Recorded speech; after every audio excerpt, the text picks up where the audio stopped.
여러분 안녕하세요. 이철입니다. 2022년이 밝았습니다. 2022년은 적어도 중국에게는 녹록지 않은 한 해가 될 전망입니다. 오늘 여러분들께 금년에는 중국 경제가 어떻게 펼쳐질지 한번 생각해보는 시간을 갖도록 하겠습니다. 돌이켜서 작년 2021년을 보면 세계 기업들은 주식 및 채권 발행, 그리고 대출, 융자 같은 것들을 통해서 기록적으로 12조 1000억 달러를 조달을 했습니다. 그리고 주요 시장에서 기업 공개, 즉 IPO가 급증을 했죠. 그래서 글로벌 주식 발행량도 사상 최고치가 됐습니다. 총 발행량이 1조 4,400억 달러에 달했죠. 그래서 2020년 대비해서 24%나 증가를 했습니다. 그렇지만 미국 같은 경우를 보면 IPO 한 후에 3분의 2의 기업이 주가가 IPO 시의 가격을 밑도는 현상을 보이기도 했습니다. 그런가 하면 미국에서 스팍이 조성한 자금이 역사상 처음으로 기존의 IPO 규모를 능가를 했습니다. 현재 미국에서는 550개 이상의 스팍이 표적을 찾고 있다고 하고 금년 말까지 200개 정도는 찾을 수 있을 것으로 예상이 된다고 합니다. 이런 모든 현상들은 기업들의 자금 수요보다도 어쩌면 자금의 공급이 넘친다는 뜻일 것입니다. 그렇다면 금년에도 이런 상황이 지속될 수 있을까요? 그것은 아마도 팬데믹이 얼마나 진정이 되는가, 그리고 그에 따라서 각국 정부가 작년에 엄청나게 풀었던 통화 정책을 어떤 식으로 가져갈 것인가, 이런 정책의 영향이 클 것입니다. 그리고 중국의 한정에서 생각해 본다면 중국은 금년 동계올림픽이 있죠. 또 3월에 양회가 있습니다.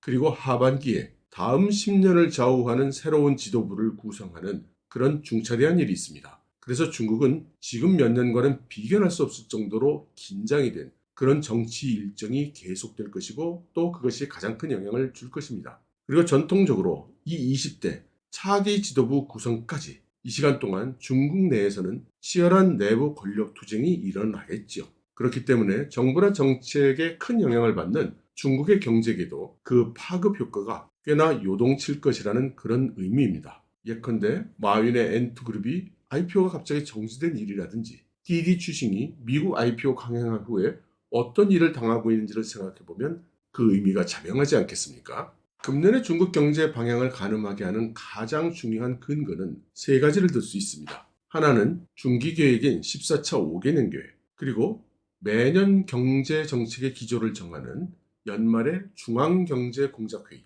그리고 사회과학원이 출간을 한 2022년 경제 블루북입니다. 이것들은 차례로 5개년 계획, 1년 계획, 그리고 정책 분석을 제공하죠. 14차 5개년 계획을 본다면 기본 기조가 이미 낙관적이지 않았습니다. 이것은 근본적으로 중국 정부가 작년부터 5개년 계획을 세울 때 향후 수년간 경제 환경이 가시밭길일 거다, 이런 예측 위에서 경제 계획을 세웠다는 뜻입니다. 그리고 작년 연말 중국의 최고 권력자 7사람이 모여서 결정하는 중앙경제공작회의를 보면 다른 해와는 달리 매우 알아듣기 어려운 물에 물 탄 것 같은 그런 결과만을 발표를 했습니다. 다만 이번 중앙경제공작회의의 발표 내용을 보면 안정이라는 단어가 25번이나 반복이 돼서 주의를 끌었죠. 홍콩 명보의 보도에 의하면 중앙경제공작회의에서는 중국 경제 발전이 수요 위축, 공급 충격, 기대 약화라는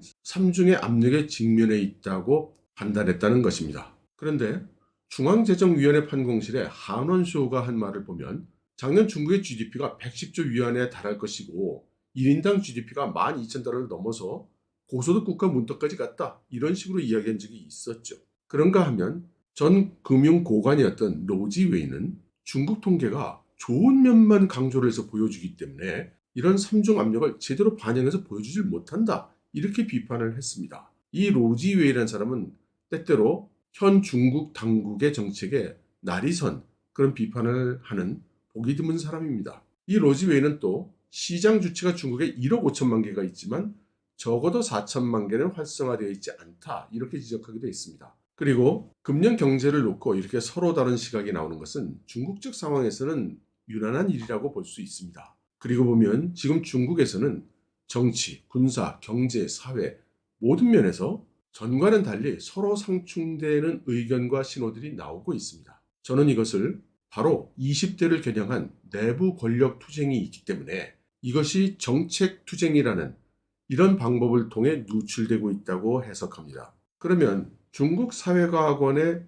블루북을 볼까요? 중국 사회과학원은 먼저 작년에 대해서 총체적으로 회복 국면을 보였다는 평가를 했습니다. 그리고 작년의 중국 경제에 대해서 구체적으로 5가지를 이야기했는데 그 내용은 다음과 같습니다. 이번 기회에 여러분들께 이런 중국 당국의 발표 같은 것을 읽는 방법, 일종의 해독법 같은 것을 좀 팁을 드린다면 발표된 문장을 부정문으로 바꿔서 한번 읽어보면 의미심장한 경우가 많습니다. 예를 들면 실험 문제를 통제하는 데 성공하였다라는 문장이 있지 않습니까? 그걸 한번 부정문으로 바꿔보는 겁니다. 실험 문제를 통제하는 데 실패했다. 그러면 의미가 진하죠? 실험 문제를 통제하는 데 실패하지 않았다.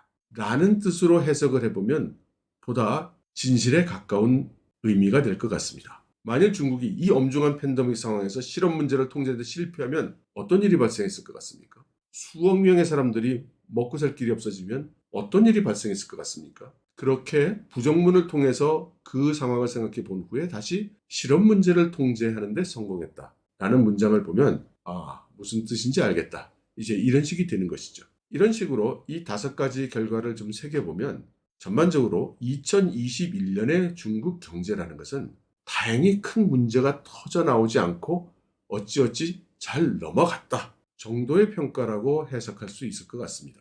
그런데 만약 저보고 작년 중국 경제가 어땠느냐 이렇게 물어본다면 이 5가지를 말씀드릴 것 같습니다. 물론 제 개인적인 생각입니다. 그렇지만 이런 것들이 바로 우리가 금년 중국 경제를 바라볼 때 궁금해하는 그런 질문들과 이어진다고 생각합니다. 이미 금년이 중국에게 쉽지 않은 한 해가 될 것이라는 말이 중국 정부 안팎에서 나오고 있습니다. 런홍빈 상무부 부부장은 작년의 수출 성장을 촉진한 그런 조건이 지속되지 않을 것 같다. 그래서 중국은 금년 수출에 있어 전례 없는 어려움에 직면해 있다고 했습니다. 가장 알기 쉽고 보편적인 국가 경제 지표 GDP를 한번 볼까요? 료호 부총리 같은 경우에는 작년 말에 중국이 2021년 GDP 성장률 목표 6%를 초과 달성할 거라고 했습니다. 그렇지만 무디스의 후위비는 중국 경제 회복은 여전히 불안정하고 고르지 않다. 이렇게 엇갈리는 말을 했었죠. 사실 단순히 연간 GDP 성장률 숫자만 딱 본다면 중국의 작년 GDP 성장률은 나쁘지 않습니다. 월드뱅크는 작년 중국 GDP 성장률이 8.0%가 최종적으로 나올 것이라고 추정을 했습니다. 그렇지만 금년에는 5.1%로 낮아질 거라고 했죠. 이것은 블룸버그가 이코노미스트를 대상으로 한 설문조사에서 나타난 중국의 4분기 GDP 성장률은 3.5%로 둔화가 되고 연간 GDP 성장률을 계산해보면 8%에 그칠 것이다. 그리고 금년에는 5.4%로 약화될 것이다. 라고 해석한 결과와 일치하죠. 우리나라에서 GDP 성장률 5%, 6%라면 엄청나게 좋은 거죠. 그러나 중국은 그렇지 않습니다. 중국의 경제 구조가 안정적으로 유지되는 최하 성장률이라는 개념으로 볼 때 여러 학자들에 따라 다르지만 대개 5% 정도를 구조가 유지되는 하한선으로 보고 있습니다. 그런데 대부분의 해외 학자들이 중국의 금년 GDP 성장률을 5% 플러스 마이너스 0.5% 그러니까 4.5에서 5.5% 정도로 추정하고 있습니다. 그렇기 때문에 5% 성장이라는 숫자는 매우 민감한 숫자인 것입니다. 그런데 중국의 GDP 추세를 보면 작년부터 확실하게 하강하고 있는 것을 볼 수 있습니다. 중국 당국은 주로 요식업, 숙박업, 부동산업이 원래 추정치보다 하락을 해서 그렇다면서 물가 상승분을 감안한 2020년 GDP 성장률 확정치를 2.2%로 발표를 했습니다. 그런데 재미있는 것은 중국 정부는 그 시점 이후부터는 GDP 성장률 발표를 2.2%로 하고 있는 것입니다. 그런데 옛날에는 GDP 성장률 숫자가 높은 숫자, 예를 들어 작년 같은 경우 8% 성장률 이렇게 발표를 해왔거든요. 이것은 바로 금년 경제는 심상치 않다. 이런 메시지를 시장에 던지고 있는 것이라고 보겠습니다. 그러면 중국 당국은 금년 경제를 어떻게 운영할 것인가? 이것을 중국 사회과학원의 블루북을 통해서 확인해 보도록 하겠습니다. 첫 번째로 사회과학원은 글로벌 공급망 리스트 대응이 첫 번째 과제라고 했습니다. 이것은 주로 미국이 제재하고 있는 기술 물자들, 예를 들어 반도체, 이런 것들을 고려한 것으로 보이죠. 그리고 두 번째로 중요한 것을 물가 상승 억제라고 했습니다. 중국 같은 경우에는 다른 나라와 달리 작년에 대규모 통화 완화를 하지 않았습니다. 그래서 중국이 겪는 물가 상승은 단순한 인플레이션이라고 생각하기는 좀 어렵습니다. 오히려 국제 원자재 가격 상승 이런 것이 더 영향이 크겠죠. 작년에 생산자 물가가 상승한 지 몇 달 동안 반영이 안 되다가 소비자 물가가 후반에 들어서서야 반영이 되기 시작을 했습니다. 그러니 금년에는 전반적인 소비자 상품 물가 상승 현상이 나타날 것이라는 거죠. 여기에 지금 일어나고 있는 위안화 가치 상승까지 겹치면 수출이 큰 타격을 입을 수 있습니다. 그렇게 되면 중국 경제 3두마차 중에 유일하게 기여를 현재 하고 있는 수출까지 꺾일 수가 있는 것이죠. 세 번째로 든 것은 저탄소 정책에 대한 이해도를 높이고 탄소 정책의 실행을 보다 섬세하게 보완을 해야 된다라고 했습니다. 이것은 작년에 발생했던 일부 지방정부에서 막무가내로 전력 공급을 일방 중단한다든가 해서 전국적인 산업의 충격 그리고 공급망의 단절 이런 것들이 발생하는 것을 재발해서는 안 된다고 이렇게 이야기하는 것이죠. 네 번째가 디지털 경제에 대한 거버넌스 능력의 제고입니다. 여기에서도 그냥 디지털 경제가 잘 돼야 된다 이런 이야기만 하고 있는 게 아니라 국가 관건 기술의 확보를 이야기하고 데이터 안보를 이야기하고 있습니다. 이것은 디디 출신 같은 회사를 제재를 하고 안투그룹 같은 회사를 통제하는 그런 추세가 계속될 것이라는 것을 의미하는 것이죠. 그리고 다섯 번째로 든 게 매우 놀라운데요. 자금의 해외 유출에 대한 우려를 하고 있습니다. 그 내용을 읽어보면 미 연준이 테이퍼링에 들어간다든가 핫마니가 유출될 거라든가 이렇게 정상적인 상황을 이야기하고 있지만 제가 생각할 때는 사실 정말 우려하는 것은 중국인 자산가들의 재산을 해외로 유출하려는 그런 움직임에 대한 우려라고 생각합니다. 그런데 지난 2년간 중국 당국의 해온 정책들을 보면 다액 현금 관리, 디지털 위안, 암호화폐 폐지, 도박장을 이용한 불법 자산 반출 이런 것들을 적발하고 이렇게 한 발 한 발 자산가들의 불법 자산을 압박해 왔었죠. 이렇게 날이 갈수록 자산을 숨기거나 이동하기가 어려워진 상황에서 20대를 겨냥한 내부 권력 투쟁이 가열되면 상당수의 사람들이 어떻게든 자산을 해외 반출할 방법을 찾으려 할 수 있을 것입니다. 그리고 이 자산 반출을 가볍게 생각하면 안 됩니다. 과거 시진핑 주석이 주석 자리에 오르고 나서 반대파들에 의해서 1조 달러에 달하는 외화가 유출돼서 중국의 국가 경제에 큰 타격을 준 일이 있으니까 말이죠. 여섯 번째로 든 것이 부동산 등 중점 영역의 리스크 해소입니다. 사회과학원은 헝다 에버그란데 같은 기업 외에도 다수의 부동산 개발 회사들, 특히 중소형 기업들이 리스크에 노출될 가능성을 지목하고 있습니다. 지금까지 중국 당국이 왜 부동산 기업들의 과다한 부채를 그렇게 억제해왔는가? 이걸 생각해보면 가장 큰 목적이 금융산업에 끼칠 영향을 우려해서였다는 점을 생각하면 여기서 중점 영역이라고 한 말은 단지 부동산 영역뿐만은 아닐 것이고 아마도 금융산업 쪽도 지목하고 있을 것으로 해석할 수 있을 것 같습니다. 마지막으로 공동부유를 제대로 이해하고 고품질 발전 중에 공동부유를 실천해 나가야 한다고 했습니다. 공동부유는 시진핑 주석이 주창한 그런 키워드이긴 한데 그래서 뭘 구체적으로 어떻게 하겠다는 건지 아직 선명하게 제시되지 않은 것 같죠. 그리고 해설들을 보면 해설보다는 해명에 가까운 말들이 많은 것 같습니다. 저는 이런 현상이 아직 정책까지 구체화되지 않은 단계에서 시진핑 그룹 쪽에서 선행적으로 그런 키워드를 먼저 던져버린 것이 아니냐 하는 그런 의문도 좀 가지고 있습니다. 여기 제가 재정과학연구원의 류샹시 원장의 글을 좀 설명해 놓은 것이 있는데요. 한번 보시면 어떻게 공동부유를 실제 정책으로 정당화하는지 조금 이해하실 수 있을 거라고 생각합니다. 그러면 중국 사회과학원이 보는 시간 그렇다 치고 다른 나라들에서는 중국의 금년 경제 전망을 어떻게 보고 있을까요? 월스트리트 저널은 중국 정부가 이런 식으로 부동산 억제책을 계속하면 경제 성장률이 둔화될 수밖에 없을 것이라고 하면서 중국의 GDP 성장률은 향후 연간 3%에서 5% 수준이 될 것으로 학자들이 관망하고 있다고 보도를 했습니다. 확실히 이 부동산 부분은 불투명합니다. 중국 정부가 거의 2, 3년간 부동산 기업들에 대해서 강경한 입장을 취해 왔었고 주택 구매자들에 대한 융자도 제한하는 등 수요와 공급 양쪽을 모두 압박하는 강경책을 지속해왔죠. 그런데 작년 연말에 중앙경제공작회의를 기점으로 해서 갑자기 부동산 정책에 대한 이야기가 줄어들고 또 풍향이 다른 소리들도 조금씩 나오고 있는 중이기 때문입니다. 앞서 말씀드렸듯이 중국 정부의 이런 부동산 정책은 바로 금융 리스크를 걱정하기 때문인데요. 중국 당국의 이 일관된 부동산 정책으로 중국의 GDP 대비 부채 비율이 4분기 연속 하락을 했습니다. 국립재정개발원이 발표한 보고에 따르면 명목 GDP 대비 총 비금융 부채를 측정하는 거시적 레버리지 비율이 작년 3분기 말에 264.8%였는데 2분기 말에 265.4%에서 조금 하락했다는 거죠. 그리고 작년 최고치가 271.2%였기 때문에 작년하고 비교해도 상당히 하락한 것이라고 합니다. 그러니까 나름대로 성과는 얻고 있다고도 할 수 있습니다. 그렇지만 정작 헝다 에버랜드 사태가 일어났을 때 중국 당국은 이렇게 큰 국제적 파장을 일으킬 것이라고는 예상하지 못했던 것으로 짐작이 됩니다. 아무튼 월스트리트의 보도처럼 부동산 등의 이유로 인해서 GDP 성장률이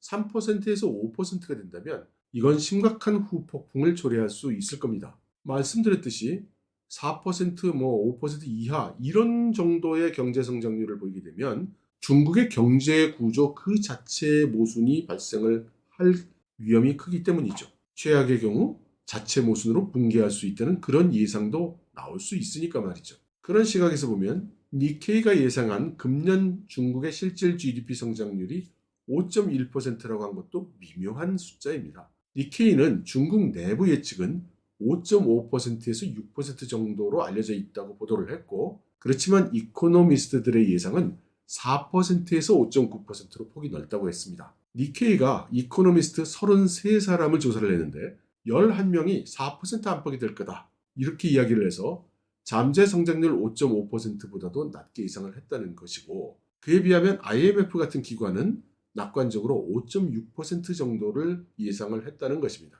이런 배경을 고려한다면 정부의 싱크탱크인 중국사회과학원이 경제 성장률 목표는 5%로 잡고 소비자 물가 상승률 목표를 3%로 설정하라고 권고했다는 것은 뒤집어서 생각을 해보면 싱크탱크가 생각할 때 중국이 금년에 실현 가능한 경제 성장률이 5%를 넘기는 어려울 거다.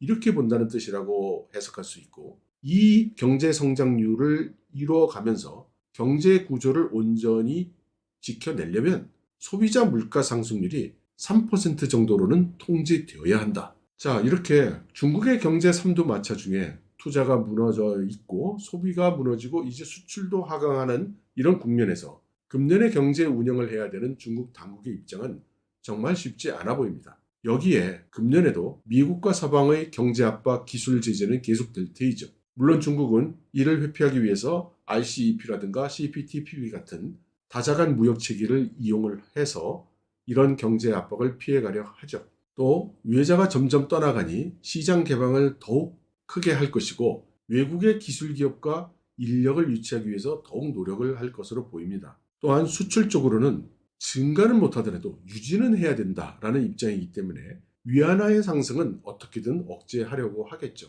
통화 완화는 위안화 상승도 막을 수 있고 동시에 경기 진작도 도모할 수 있어서 많은 분들이 예상을 하고 있습니다. 그러나 저는 미국이나 서방 국가 같은 그런 대규모의 통화 완화는 없을 것으로 예상합니다. 왜냐하면 통화 완화는 지금까지 언제나 부익부 빈익빈을 초래해 왔거든요. 그리고 중국 정부가 제대로 밝히고 있지 않지만 지금 중국의 실업 문제가 매우 심한 것으로 느끼고 있는데 그 일단은 청년 실업률 그래프를 봐도 짐작을 할 수 있습니다. 만일 실업에 고통받고 소상공인들은 장사를 접었는데 물가를 더 올리고 이들을 더 수렁으로 몰아가면 중국 사회의 전체적인 안정 자체가 문제가 될 수 있는 것이죠. 왜 물가 안정을 사회과학원이 강조하는지 우리는 이런 배경에서 이해할 수 있을 것입니다. 또 물가 안정이 되지 않으면 수출 경쟁력을 유지하기도 어렵죠. 그러면 통화 완화를 하지 않고 어떻게 경기를 진작시키고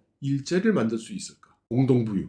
그러나 구체적으로 어떻게 하겠다는 말이 아직 제대로 나오지 않았습니다. 제 생각에는 중국 당국도 여러 가지 정책 카드, 농촌경제, 보장성 임대주택, 부동산 리츠, 기술혁신, 이런 카드들을 만지고 있고 조물락거리고 있지만 아직 확신을 가지고 강력하게 추진할 만한 정책을 결정하지 못하고 있어 보입니다. 그러니까 중국 당국도 현재 고민을 계속하고 있다, 이렇게 볼 수 있을 것 같은데요. 그러나 고민이 길어지면 불확실성, 불가 예측성이 커지죠. 그러면 사람들은 더 비관적인 전망을 할 가능성이 커집니다. 머니위크의 편집장인 웹은 글로벌 시장에서 금년에도 작년 같은 고수준의 이익이 유지될 가능성이 높지만 리스크는 훨씬 높아졌다고 이렇게 보았습니다. 그런가 하면 홍콩 외환 규제 당국은 중국이 금년 외환 시장의 모니터링을 강화하고 위험 예방 및 통제를 할 것이라고 했죠.